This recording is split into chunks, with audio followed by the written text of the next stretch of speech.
আসসালামু আলাইকুম বন্ধুরা, কেমন আছেন সবাই? আশা করি সবাই ভালো আছেন, সুস্থ আছেন।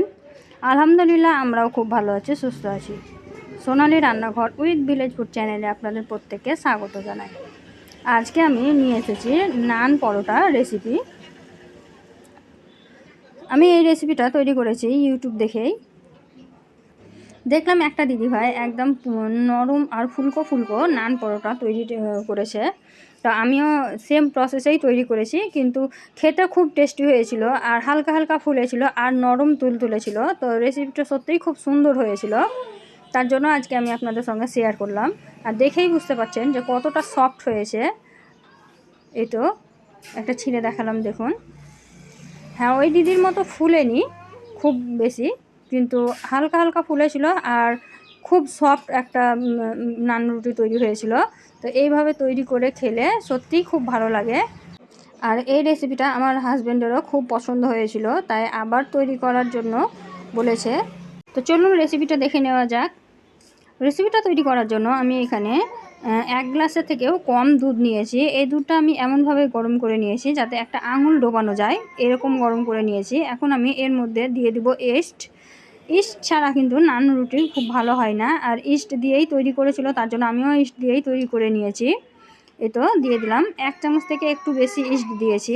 যেহেতু আমি এখানে 1.5 বাটি ময়দার নান পরোটা তৈরি করব, তার জন্য আমি 1 চামচ থেকে একটু বেশি ইস্ট দিয়েছি, দিয়ে ভালোভাবে গুলিয়ে নিয়েছি। এই তো দেখতেই পাচ্ছেন। এখন আমি এটাকে সাইডে রেখে দেব, দিয়ে আমি ময়দার ডোটা তৈরি করে নেব। ডো তৈরি করার জন্য আমি এখানে একটা বাটি নিয়ে নিয়েছি। এখন এই বাটির মধ্যে ছোট বাটির 1.5 বাটি পরিমাণ ময়দা নিয়ে নেব। ময়দা না দিয়ে যদি আপনারা আটা দিয়েও তৈরি করতে চান তাও কিন্তু সুন্দর হবে। আমি ময়দা দিয়েই তৈরি করেছি। এই তো আমি ময়দা নিয়ে নিলাম 1.5 বাটি পরিমাণে। এখন আমি এর মধ্যে দিয়ে দেব স্বাদ মতো লবণ। তো স্বাদ মতো লবণ দিয়ে দিলাম। এখন আমি দিয়ে দেব 1 চা চামচ চিনি। এই তো চিনিটা দিয়ে দিলাম। এখন এর মধ্যে আমি দিয়ে দেব ঘি। আপনারা চাইলে শুধু তেল দিয়েও তৈরি করতে পারেন, আমি ঘি দিয়ে দিয়েছি টেস্টটা একটু বাড়ানোর জন্য। এই তো এখন ঘি দিয়ে দিলাম 2 চা চামচ। এখন এতে আমি দিয়ে দেব সাদা তেল। সাদা তেলও আমি 2 চা চামচ পরিমাণই দেব, খুব বেশি দেব না। এই তো কাপে আমি নিয়ে নিয়েছি সাদা তেল। এই তেলটা আমি এখন দিয়ে দিলাম 2 চা চামচ পরিমাণে। দিয়ে আমি সব কিছু ভালোভাবে হাত দিয়ে মাখিয়ে একটা ময়াম দিয়ে দেব ভালোভাবে। তাহলেই কিন্তু একদম সফট একটা ডো তৈরি হবে। আর যদি এইভাবে না তৈরি করেন তাহলে কিন্তু আপনাদের নান পরোটাটা সঠিকভাবে হবে না। তো ভিডিওটি আপনারা স্কিপ না করে পুরোটাই দেখবেন, তাহলেই কিন্তু এত সুন্দর নান রেসিপি তৈরি করতে পারবেন। আর এটা তৈরি করা খুবই সহজ আমার কাছে মনে হয়েছে। তো এই তো দেখতেই পাচ্ছেন, আমি ভালোভাবে হাত দিয়ে চটকে চটকে সমস্ত উপকরণকে মিশিয়ে দিচ্ছি, দেখুন। আর ভিডিওটি যদি প্রথমবার দেখে থাকেন আর আমার চ্যানেলে যদি নতুন সদস্য হয়ে থাকেন তো অবশ্যই আমার চ্যানেলটিকে সাবস্ক্রাইব করে দেবেন আর পাশে থাকা বেল আইকনটিকে প্রেস করে দেবেন ভিডিওর নোটিফিকেশন সবার আগে পাওয়ার জন্য। এই দেখুন আমার ময়াম দেওয়া হয়ে গেছে। এখন যে দুধ আর ইস্টটা মিশিয়ে রেখেছিলাম এটা আমি পুরোটা দিয়ে দেব, দিয়ে ভালোভাবে মাখিয়ে নেব। প্রথমে অল্প অল্প করে দেব, তারপরে মাখাবো। এই তো আপনারা চাইলে দুধের পরিবর্তে যদি উষ্ণ গরম জল দেন তাও কিন্তু হবে, কিন্তু দুধ দিয়ে মাখলে বেশি টেস্ট হয়, তার জন্য আমি দুধ দিয়েই মাখিয়ে নিয়েছি। দেখুন এখানে আরও জল লাগবে, তা আমি এখন জল দিয়ে দিব।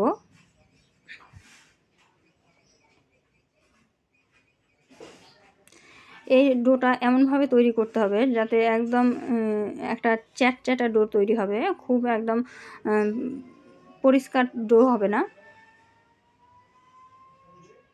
দেখুন মাখানো দেখেই বুঝতে পারবেন, একটু শুধু ভালোভাবে লক্ষ্য করবেন তাহলেই হবে। আর আমার চ্যানেলের যদি ভিডিওগুলো আপনাদেরকে ভালো লেগে থাকে তবে একটা লাইক দিয়ে দিবেন। আপনাদের একটা লাইক আমাদেরকে মোটিভেট করে নতুন নতুন ভিডিও তৈরি করার আগ্রহ বাড়ায়, তার জন্য একটা লাইক করে দেবেন। আর ভিডিওটি যদি ভালো লাগে থাকে তাহলে শেয়ার করে দেবেন। ডোটা কিন্তু সব থেকে ভালোভাবে তৈরি করতে হবে, তাহলেই কিন্তু আপনার নান রুটিটা সুন্দর হবে, না হলে কিন্তু সুন্দর হবে না। তো এই তো দেখুন আমি কিন্তু হাত দিয়ে ভালোভাবে চটকে চটকে তৈরি করে নিয়েছি। এখানে কিন্তু আমি একটু স্কিপ করিনি, একটু স্পিডে দেখিয়েছি কিন্তু স্কিপ করিনি। এই তো দেখুন কত সুন্দর আমি হাত দিয়ে দিয়ে একদম সুন্দর একটা ডো তৈরি করে নিলাম। কিন্তু এখানে আমার আর একটু জল লাগবে, কারণ এই ডোটা কিন্তু একদম নরম তৈরি করতে হবে, একটা চ্যাটচ্যাটা ভাব থাকবে ডোটার মধ্যে। এখানে দেখতে পাচ্ছেন যে একদম একটুও চ্যাটচ্যাটা ভাব নেই, তো তার জন্য আমি একটু জল অ্যাড করে দেব আবারও। দেখুন প্রথমে আমি মথে একদম সফট ডো একটা তৈরি করে নিলাম, তারপরে কিন্তু আমি আবার একটু জল দেব।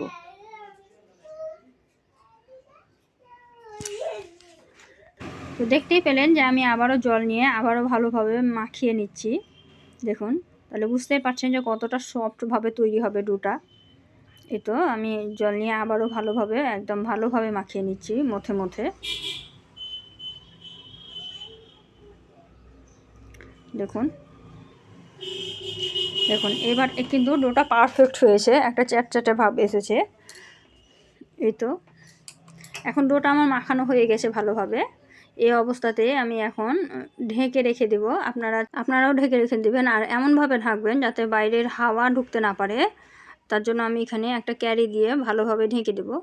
ডোটা যাতে ভালোভাবে ঢেকে রেস্টে রাখা যায় তার জন্য এখানে আমি একটা কালো ক্যারি নিয়েছি, তারপরে এইভাবে মুড়ে ভালোভাবে জড়ে দিচ্ছি যাতে একটুও বাইরেকার হাওয়া না ঢুকতে পারে, তাহলেই কিন্তু সুন্দরভাবে এটা ফুলে উঠবে যেহেতু ইস্ট দেওয়া আছে।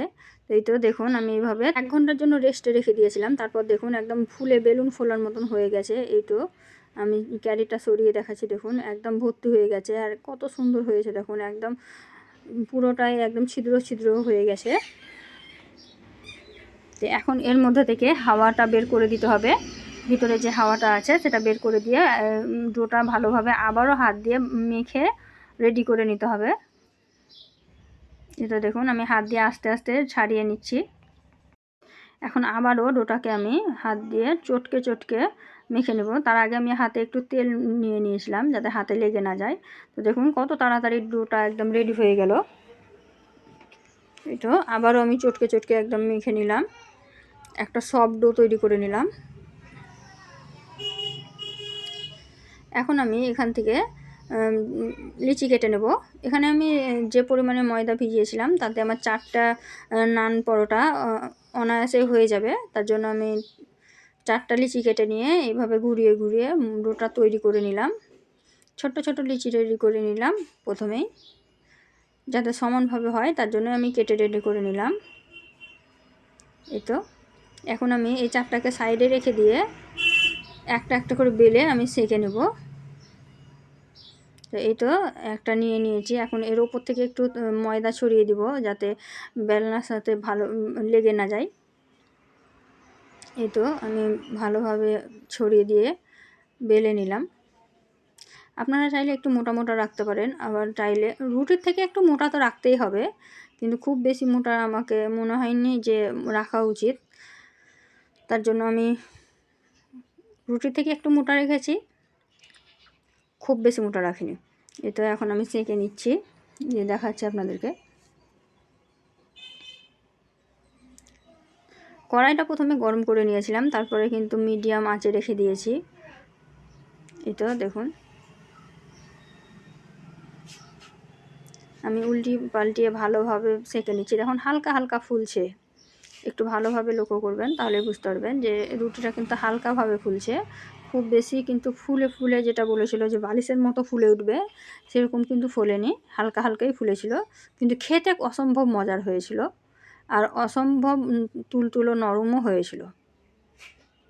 এই তো আমি ঘি দিয়ে ভালোভাবে ভেজে নিলাম। দেখুন আমি অল্প অল্প করে ঘি দিয়ে ভালোভাবে ভেজে নিয়েছি।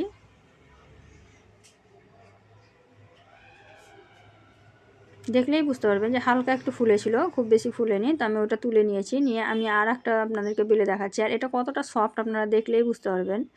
তো আমি আর একটাও বেলে নিয়ে দেখাচ্ছি আপনাদেরকে। এটা কিন্তু আমি একটু মোটা করেছিলাম, ভেবেছিলাম যে মোটা করলে মনে হয় বেলুনের মতো ফুলবে, কিন্তু না, বেলুনের মতো ফোলেনি, হালকাই ফুলেছিল। এই তো আমি আবারও একটু মোটা করে একটু বেলে নিলাম। এখন আমি এটাকে আবারও সেঁকে নিচ্ছি। দেখুন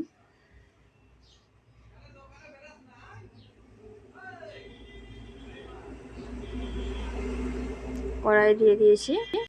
এখন আবারও উল্টিয়ে পাল্টিয়ে দেখুন ভেজে নিয়ে দেখাচ্ছি আপনাদেরকে। একটু ভালোভাবে লক্ষ্য করুন, তাহলেই বুঝতে পারবেন যে এটা মোটা করে বেলার পরেও কিন্তু এটাও কিন্তু হালকা হালকাই ফুলেছিল, খুব বেশি ফোলেনি। এই তো আমি চেপে চেপে দিচ্ছি, দেখুন হালকা হালকা ফুলেছিল। এই তো এখন এটাকেও আমি ঘি দিয়ে ভালোভাবে ভেজে তুলে নেব। এই দেখুন, হয়তো প্রথমবার বানিয়েছি তাই বানাতে বানাতে তুলোর মতন নরম আর বালিশের মতন ফোলা ফোলা হয়ে যাবে, কিন্তু খেতে অসম্ভব মজার হয়েছিল, এটা তো স্বীকার করতেই হবে। তার জন্যই আরও বলছি যে একবার হলেও বানিয়ে দেখবেন ঘরে, সত্যিই খুব মজার হয় খেতে। তো এই তো দেখতেই পাচ্ছেন আমি তেল দিয়ে ভালোভাবে সেঁকে নিয়েছি উল্টিয়ে পাল্টে। এখন আমি একটা প্লেটে নিয়ে দেখাচ্ছি, দেখুন কতটা সুন্দর লাগছে। দেখুন একবার, এই তো ভিতর পর্যন্ত হয়েছে, এতটাই সুন্দর হয়েছে। তো আমি একটা ছিঁড়ে দেখাচ্ছি আপনাদেরকে যে কতটা সফট হয়েছে। এই দেখুন এতটা নরম হয়েছিল যে বলে বোঝাতে পারবো না। আর সত্যিই যদি সারাদিন রেখে দেওয়া যায় তো এরকমই নরম থাকবে। এই তো দেখুন, ভিডিওটি যদি ভালো লেগে থাকে অবশ্যই একটা লাইক করে দেবেন, শেয়ার করে দেবেন। আর এই ধরনের নিত্য নতুন রেসিপি পাওয়ার জন্য আমার চ্যানেলটিকে সাবস্ক্রাইব করে দেবেন। এখন আমি বিদায় নিচ্ছি, দেখা হবে পরবর্তী ভিডিওতে। সবাই ভালো থাকবেন, সুস্থ থাকবেন, খোদা হাফেজ।